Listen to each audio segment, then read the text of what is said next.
ছয়টি জিনিসে কোরআনের আয়াত, আল্লাহ এবং রাসূলের নাম, হাদিস লেখা জায়েজ নাই।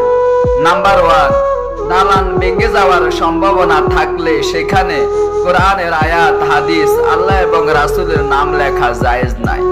নাম্বার 2, মসজিদ ভেঙে যাওয়ার সম্ভাবনা থাকলে সেখানে আল্লাহ এবং রাসূলের নাম, কোরআনের আয়াত, হাদিস লেখা জায়েজ নাই। নাম্বার 3, মেহরাব ভেঙে যাওয়ার সম্ভাবনা থাকলে সেখানে আল্লাহ এবং রাসূলের নাম, কোরআনের আয়াত, হাদিস লেখা জায়েজ নাই। নাম্বার 4, যায় নামাজে কোরআনের আয়াত, হাদিস, আল্লাহ এবং রাসূলের নাম লেখা জায়েজ নাই। নাম্বার 5, বিছানায় কোরআনের আয়াত, আল্লাহ এবং রাসূলের নাম, হাদিস লেখা জায়েজ নাই।